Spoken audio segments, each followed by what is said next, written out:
Bonjour à tous et bienvenue sur Mosaïque. Le vendredi, c'est le best-of des Estivales on Tour. On a une nouvelle fois passé une superbe semaine à vos côtés. On a appris plein de nouvelles choses et on a fait beaucoup de rencontres. Et oui, on était en vadrouille dans des communes de toute taille, de Kirvillers à Forbach en passant par Neufgrange et Saint-Avold. Des communes à découvrir vues du ciel, des chanteurs en solo, des jeunes en action dans les défis. C'est tout de suite dans le best-of. Bonjour à tous et bienvenue sur Mosaïque. On est ravis de commencer cette nouvelle semaine d'Estivales on Tour en faisant étape à Kirvillers.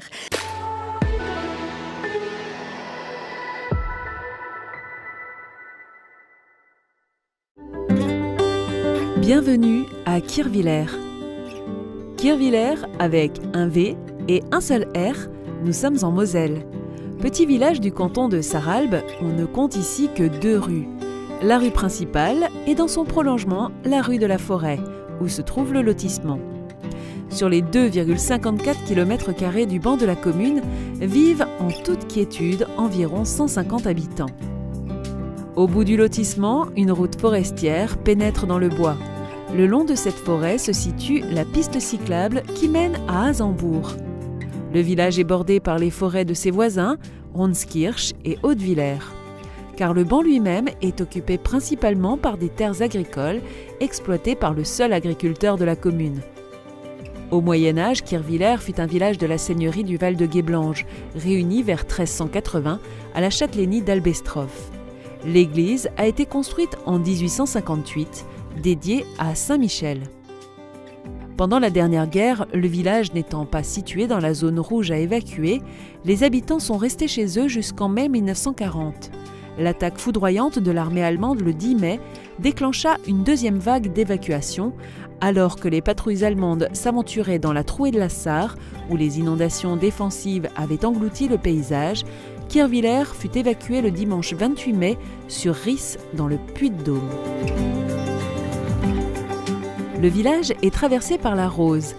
Elle marque aussi la frontière naturelle entre Kirvillers, en Moselle, et Insingen, en Alsace.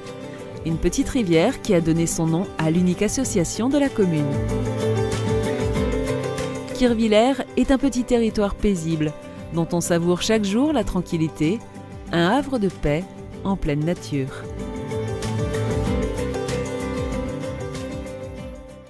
On va maintenant faire donc la connaissance de 4 jeunes du village et c'est Sandrine qui va nous les présenter. Coucou Sandrine. Coucou Julia, coucou tout le monde. Alors je vais vous les présenter.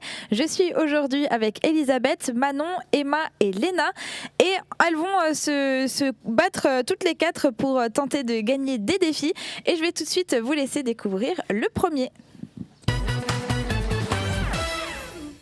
Pour ce défi, les 2 équipes vont devoir se déplacer d'un cerceau à l'autre en tenant un ballon entre leurs têtes. Ils n'auront pas le droit de se servir de leurs mains et si le ballon tombe, ils devront reprendre depuis le cerceau de départ. La première équipe à rejoindre 3 fois le cerceau d'arrivée remporte le défi. Bonne chance à tous! Mes 2 équipes sont prêtes, on va pouvoir lancer le jeu. Donc dès que vous êtes prêtes les filles ?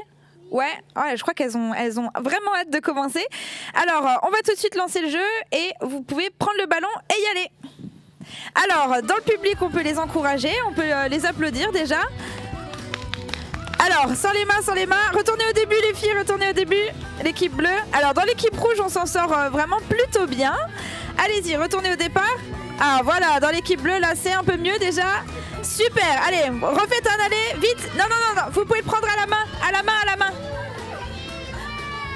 Ok, les rouges, un dernier aller. Allez les filles. Allez, retournez vite au début. Allez les bleus. Super, vous pouvez les applaudir bien fort. Alors, vous pouvez revenir avec moi devant la table. Alors, pour ce premier défi, je pense que c'est l'équipe rouge qui l'emporte. Elles ont fait les allers-retours le plus rapidement que les bleus. On peut les applaudir encore une fois très très fort.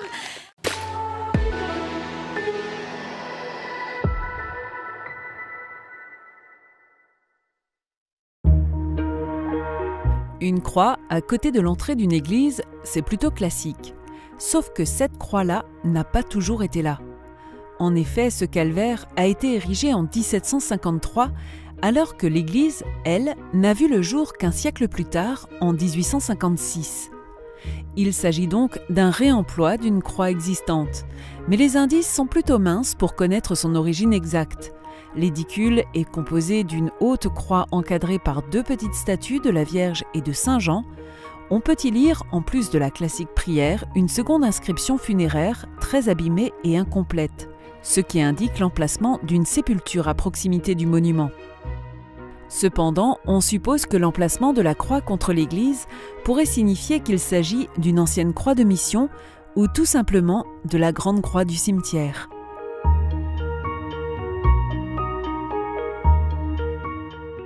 Bonjour à tous et bienvenue à Neufgrange où Mosaïque a installé son plateau éphémère pour un nouvel épisode des Estivales on Tour.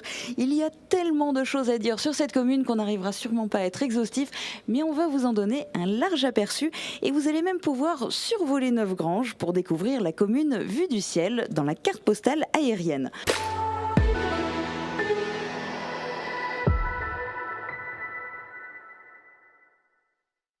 Alors les habitants de Neufgrange sont appelés les Schiernockloten ou éventuellement les Plattfees.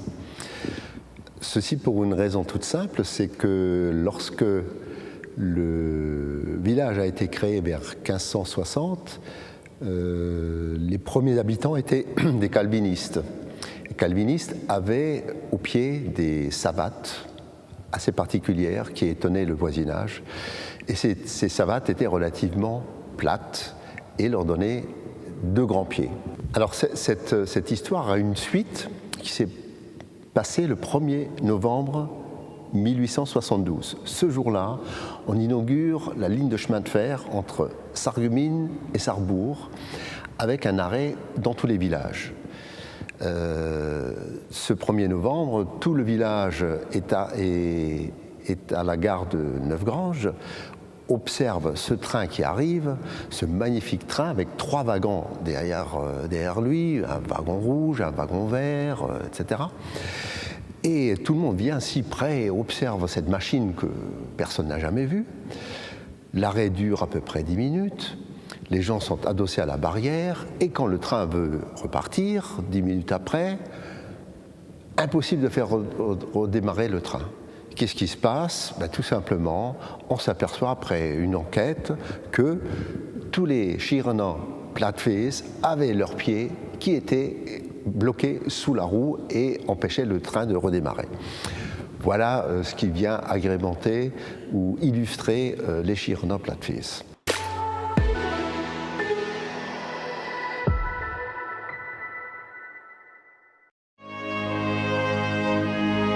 Bienvenue à Neufgrange.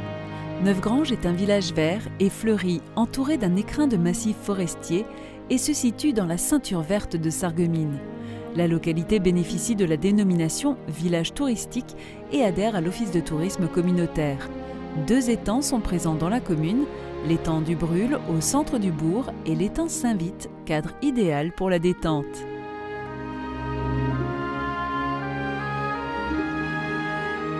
C'est aussi le point de départ pour découvrir le patrimoine local, le château occupé par la mairie, le couvent des prêtres spiritains et sa chapelle, qui sont les témoins d'un passé historique remarquable et réelle source de découverte pour tous. Le nom de Neufgrange fait référence à des maisons d'habitation construites sur les ruines d'un village ou d'un hameau existant à cet endroit avant 1561. L'histoire de la commune est profondément marquée par les familles Jacquemin et Belloquet au XVIIIe et XIXe siècle. Quant au XXe siècle, il est marqué par la création de l'Institut Saint-Joseph et la présence des pères spiritains de 1904 à 2007.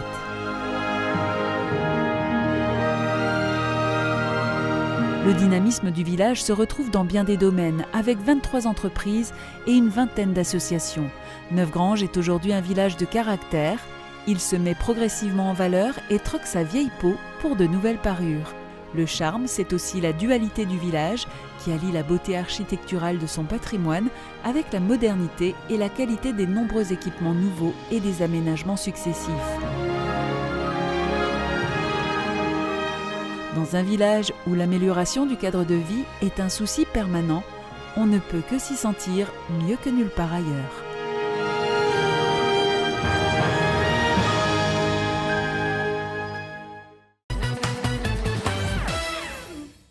Pour ce défi, un joueur de chaque équipe se tient dans un cerceau avec une cible. Sans sortir du cerceau, ils doivent tenter de réceptionner les balles et les flèches tirées par le lanceur qui aura les yeux bandés. L'équipe qui marque le plus de points remporte le défi. N'oubliez pas, les fléchettes comptent double. Bonne chance à tous! Alors, mes équipes sont en place. Attendez avant de tirer. Alors là, c'est comme pour le premier défi, c'est pas un contre-la-montre, donc vous avez le temps. Et en face, ceux qui ont les cibles, n'hésitez pas à leur dire justement s'ils tirent assez haut, assez fort et si ils s'en sortent bien, parce que eux, finalement, ne voient pas où ils tirent. Donc, dès que vous êtes prêts, on va pouvoir lancer. Est-ce que vous êtes prêts? Ouais. Alors, Lohan, tu triches pas, hein. Je vois que tu lèves les yeux un peu vers le haut. Et t'essaies pas de regarder sous le bandeau, hein. Attention, hein, je te connais. Alors, on va pouvoir partir. C'est parti. Alors, lancez la première flèche ou la première balle. Ok. Pour les deux équipes, c'est un sans faute. Alors, malheureusement, la flèche est tombée chez les bleus. Ok, Antoine, tu peux y aller. Super. Vous pouvez les encourager aussi dans le public. Alors, pour la dernière... on a des concurrents qui sont assez intelligents là pour le coup. Ils ont ramassé les flèches pour les relancer. Alors, on va laisser Antoine tirer une dernière fois et on arrête le jeu, c'est fini. Alors, on peut les applaudir très très fort. N'enlevez pas les flèches, venez me rejoindre ici. Alors, venez me rejoindre ici. Alors, vous pouvez enlever le bandeau. Hein. Alors, mettez-vous à côté de moi, comme ça on peut voir en face dans les caméras vos différentes cibles. Alors, on va les montrer comme ça. Alors, ça, c'est la cible des bleus et voici la cible des rouges. Donc, on peut voir que les rouges ont réussi à mettre 2 flèches et une balle et les bleus qu'une balle et une flèche. Donc, c'est encore l'équipe des rouges qui remporte le défi. Vous pouvez les applaudir bien fort. Tiens, je te rends ta cible.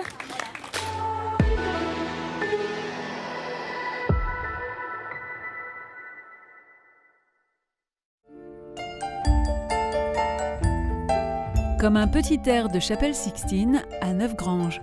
Le chœur de la chapelle des Pères Spiritains dévoile une fresque monumentale à travers laquelle l'artiste normande Berthe Mouchel met en scène un Christ roi et la vocation missionnaire de l'ordre des Spiritains. Scène de missionnaires en Afrique, évangélisant et construisant une église, et puis au pied du Christ, le refondateur de l'ordre. Jacob, devenu François Liebermann, juif converti au catholicisme et fils du rabbin de Saverne. Plus loin, sœur Eugénie Caps, fondatrice des Sœurs missionnaires du Saint-Esprit. Imaginez un échafaudage en bois pour permettre à l'artiste de travailler et vous saisirez l'immense talent de Berthe Mouchel, qui avait alors 68 ans. Elle remontera une dernière fois à 70 ans pour apporter des modifications à la fresque. L'une des dernières œuvres de sa vie. Et on va terminer maintenant cette émission côté peinture. Marguerite Dauffer, est-ce que vous avez eu le temps de finir votre tableau? Pas tout à fait, mais il ne reste plus tellement. Quelques arbres, quelques fleurs, et puis ça ira. Voilà. Je voudrais que vous nous racontiez du coup, parce que pour le moment on n'a parlé que de votre tableau, mais que vous nous parliez un petit peu de vous. Quand et comment vous vous êtes lancé dans la peinture?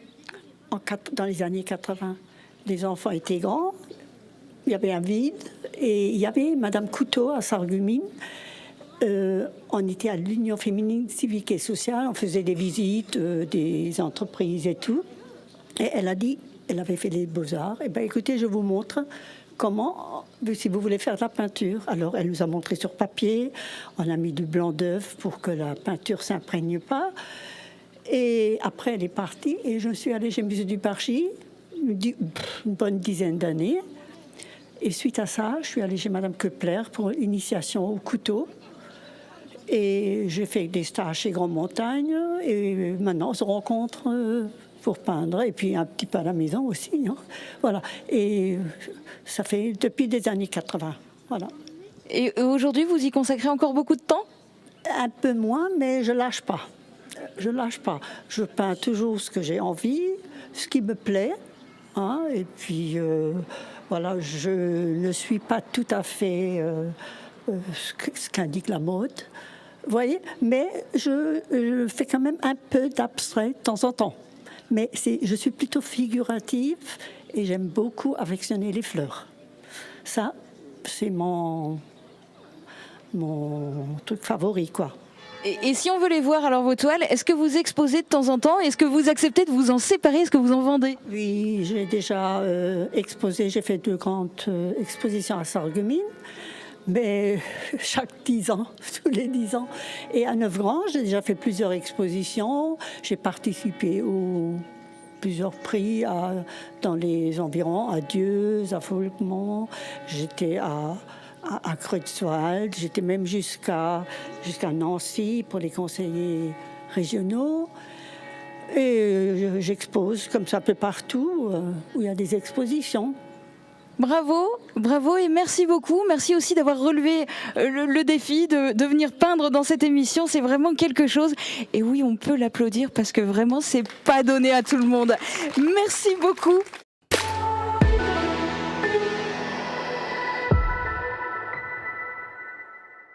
Bonjour à tous et bienvenue à Forbach. Les Estivales on Tour font étape au parc du Schlossberg, dont la tour est l'emblème de la ville. On ira encore plus haut que cette tour et ce sera pour avoir un magnifique point de vue sur Forbach. Ce sera dans la carte postale aérienne. Bienvenue à Forbach, capitale de Moselle-Est.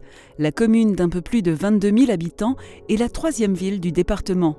Blottie dans la région naturelle du Warnt, au cœur d'une région transfrontalière de plus d'1 million d'habitants, la ville est un carrefour incontournable. Riche d'une histoire de près de 10 siècles, les vestiges du passé sont nombreux, comme l'emblématique tour du Schlossberg, construite en 1891 sur les ruines du château médiéval, et le Burghof.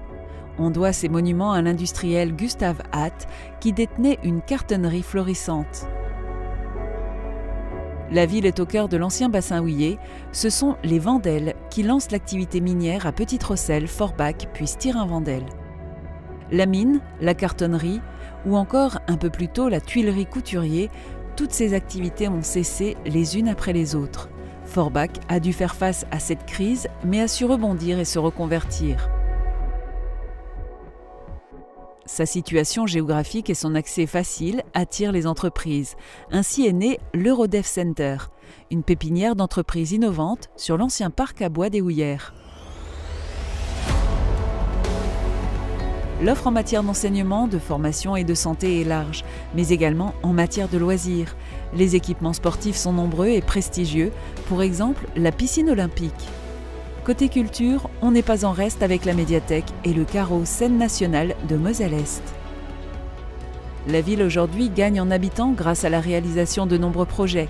Un quartier tout neuf en lieu et place de la cartonnerie Hatt, réhabilitation de la gare. Depuis 2007, la ligne TGV Paris-Est-Francfort fait escale ici 3 fois par jour dans chaque sens. Un trait d'union qui assoit la position de Forbach comme la porte de France.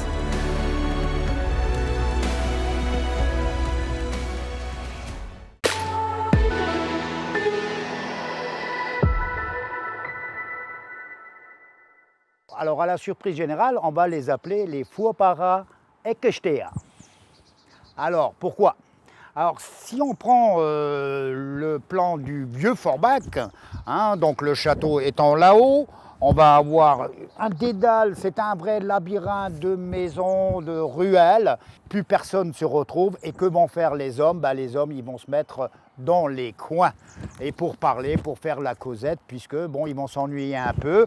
Probablement que les dames, ils vont rester ils vont les mettre à la porte, puisqu'il va falloir faire les ménages. Et puis donc, ils vont se réunir, se retrouver au coin d'une petite guessieu, d'un petit coin, à l'abri aussi de certains regards, peut-être pour fumer leur pipe, ou pour faire peut-être de beaux yeux à une jolie dame, peut-être, sait-on jamais.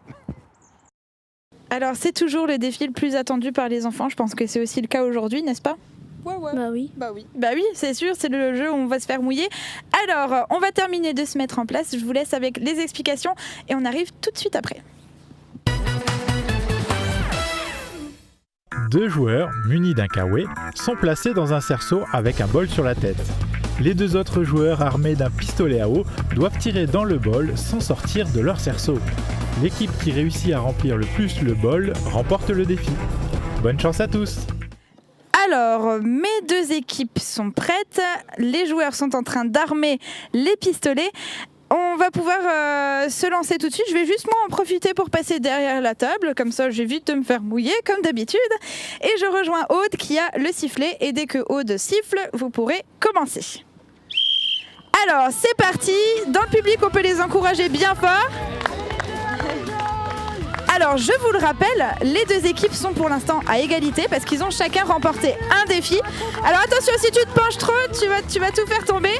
Évite de te pencher. Ok. Alors, du côté des rouges, on s'en sort super bien. C'est pas grave s'il est mouillé. Allez les bleus, alors n'hésite pas de le charger. Plus tu le charges, plus tu vas tirer loin. Ok, les rouges ont l'air vraiment bien partis. Ne te penche pas trop, Lucas, sinon tu vas tout faire tomber. Alors, du côté des bleus, il faut pas hésiter. Hein. Vas-y. Hésite pas à le tirer, à le charger, pardon. Plus tu le charges, plus tu vas tirer loin. Vas-y. Ok, maintenant tire. Voilà. Faut le mouiller un petit peu. Hein.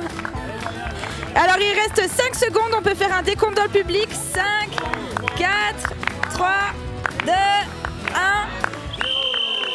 C'est terminé, on pose les fusils, ne faites pas tomber votre bol et venez me rejoindre derrière la table.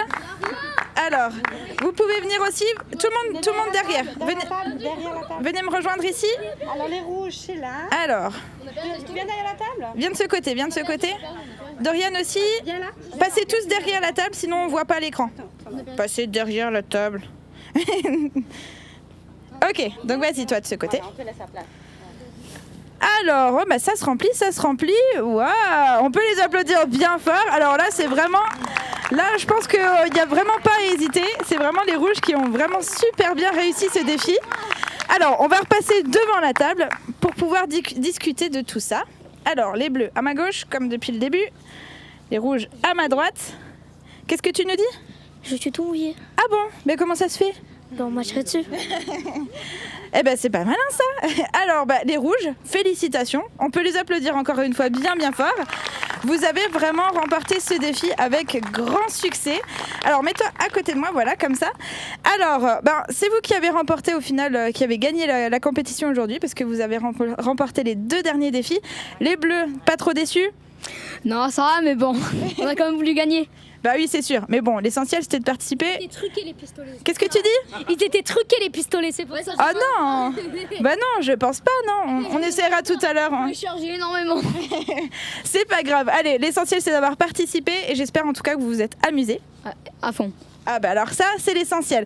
Alors, par contre, personne n'a perdu aujourd'hui. Rassurez-vous, vous allez tous repartir avec un petit cadeau que Aude vous donne.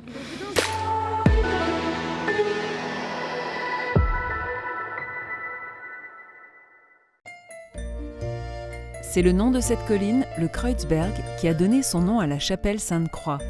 Nombre de voyageurs en route vers Compostelle sont passés par ici, passage obligé pour les Sarrois se rendant jusqu'à Metz.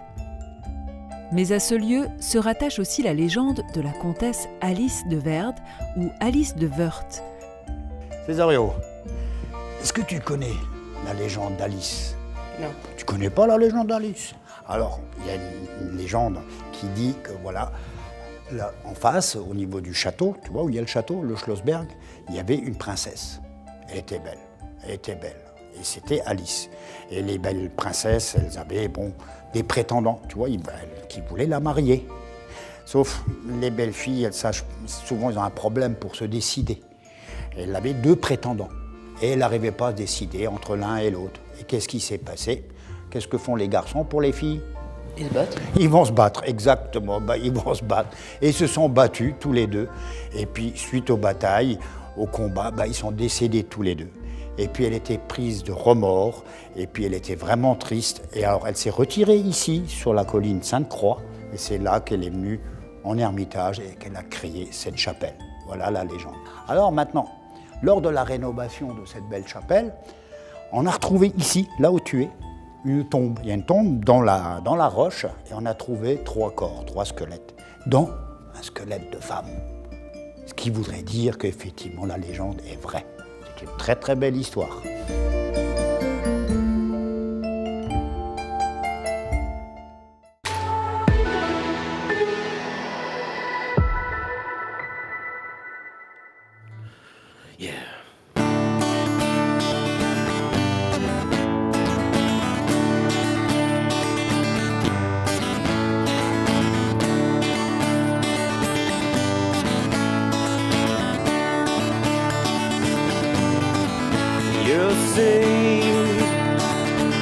we've got nothing in common, no common ground to start from, and we're falling apart.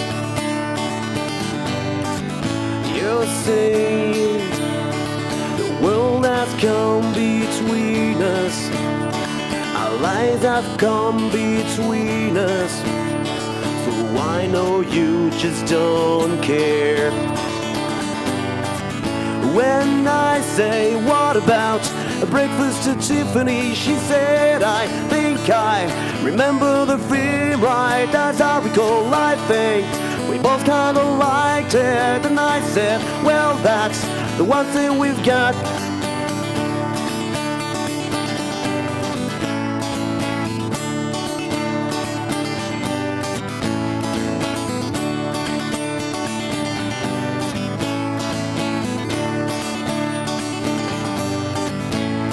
I see you, the only one who knew me, and now your eyes see through me. I guess I was wrong,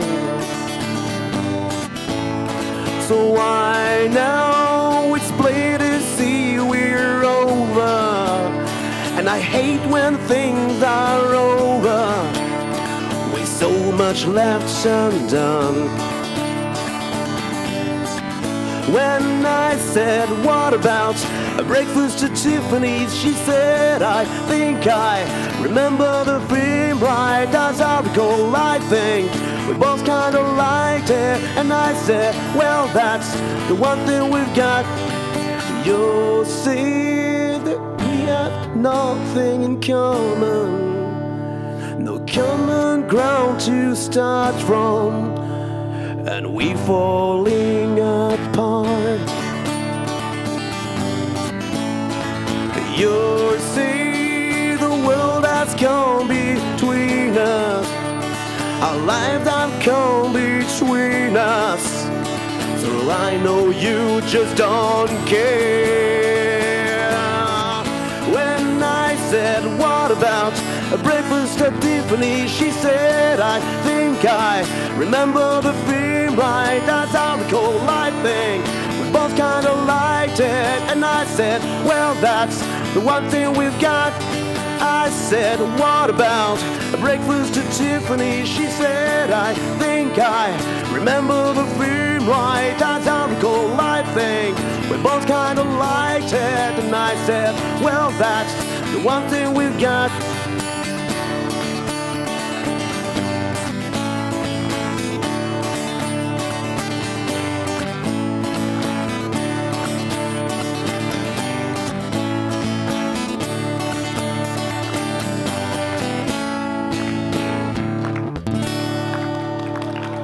Thank you very much. Merci beaucoup.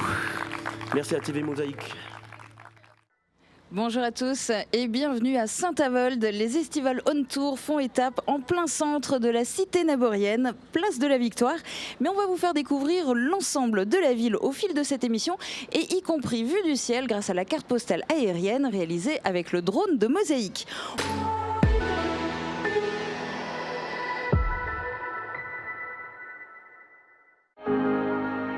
Bienvenue à Saint-Avold, ou devrait-on dire Saint-Nabor. En effet, les habitants de Saint-Avold sont appelés les Naboriens.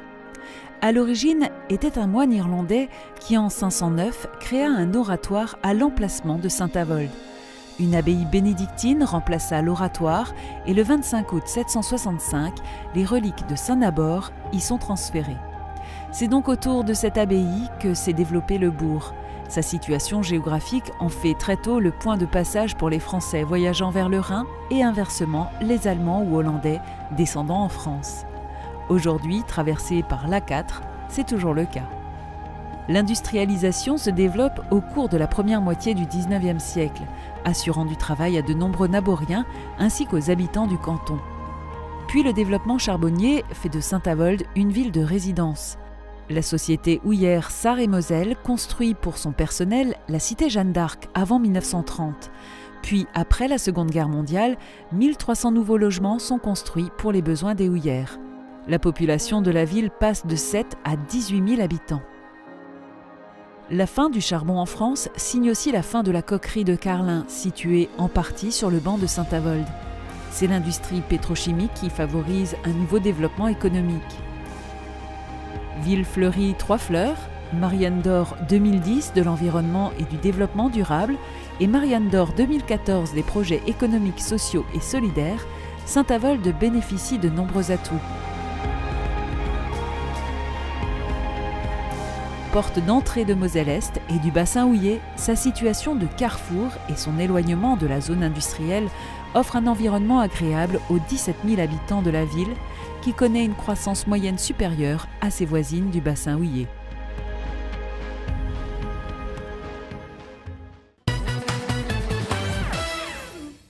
Pour ce défi, un joueur de chaque équipe se tient dans un cerceau avec une cible. Sans sortir du cerceau, ils doivent tenter de réceptionner les balles et les flèches tirées par le lanceur qui aura les yeux bandés. L'équipe qui marque le plus de points remporte le défi. N'oubliez pas, les fléchettes comptent double. Bonne chance à tous! Nos deux équipes sont en place. Alors, Can, tu vas bien laisser ta tête vers le bas pour pas regarder sous le bandeau. Ok, nickel. Pareil pour Rosen. Et dès que vous êtes prêts, on va pouvoir y aller. Attends, parce que je vais me décaler. Parce que tu me vois pas, mais moi j'ai peur que tu me lances des flèches dessus. Donc je vais me décaler derrière la table, voilà. Et dès que vous êtes prêts, on va pouvoir y aller. Est-ce que c'est bon? Ouais, nickel. Alors allez-y, vous pouvez lancer la première flèche ou la première balle.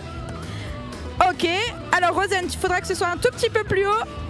Super. Du côté des rouges, tu peux continuer sur cette lancée. Ça a l'air plutôt pas mal. Ah, un peu moins fort alors, un peu moins fort. Alors il te dit à gauche. Un peu moins à gauche. Ah, tu as tout lancé? Rosen aussi? Ok.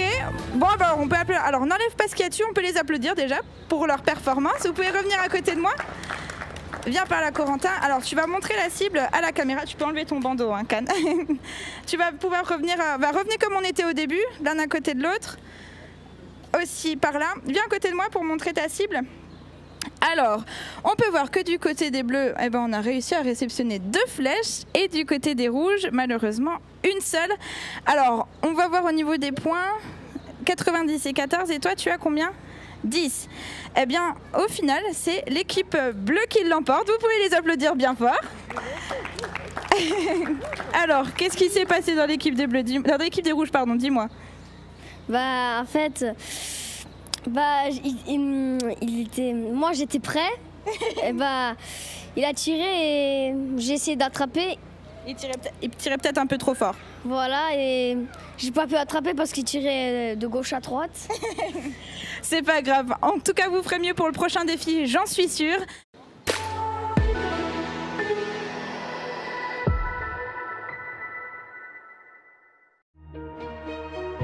46 hectares de terres américaines à Saint-Avold, établis pour accueillir les dépouilles des victimes américaines de la Seconde Guerre mondiale, majoritairement décédées lors de la conquête du Rhin. Ici reposent 10 489 soldats, dont 151 soldats inconnus et 11 femmes. Et c'est Saint-Nabor, à l'entrée de la chapelle mémoriale, qui veille sur eux. Il s'agit du cimetière américain le plus grand d'Europe. La libre jouissance du terrain fut accordée à perpétuité au gouvernement des États-Unis par le gouvernement français. Le cimetière est inauguré dans un premier temps le 18 mai 1950, jour du Memorial Day. L'inauguration officielle a lieu le 19 juillet 1960. Aujourd'hui, plus de 40 000 visiteurs fréquentent le site chaque année.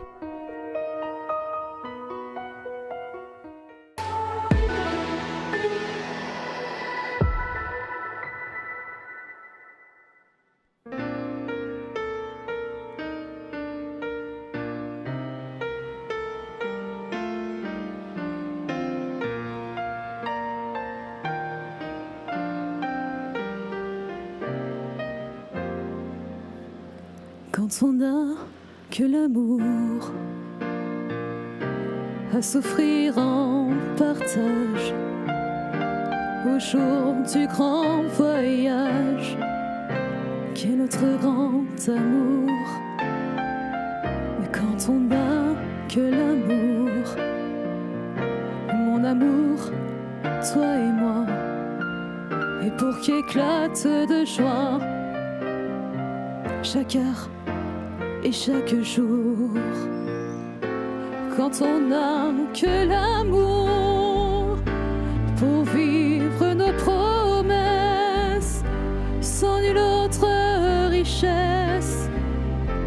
que d'y croire toujours. Mais quand on n'a que l'amour pour meubler de merveilles, mais couvrir de soleil, mais la laideur des faubourgs. Mais quand on n'a que l'amour pour unique raison, mais pour unique chanson, et l'unique secours. Quand on n'a que l'amour pour habiller matin les pauvres et malandrins de manteaux de velours. Mais quand on n'a que l'amour à offrir en prière, et pour les maux de la terre, en simple troubadour. Mais quand on n'a que l'amour à offrir à ceux-là, et dont l'unique combat, c'est de chercher le jour. Mais quand on n'a que l'amour pour tracer un chemin, et puis forcer le destin à chaque carrefour. Mais quand on n'a que l'amour, et pour parler au canon, mais rien qu'une chanson, et pour convaincre un tambour, alors sans avoir rien, et que la force d'aimer, mais ils auront dans leurs mains amis et le monde entier.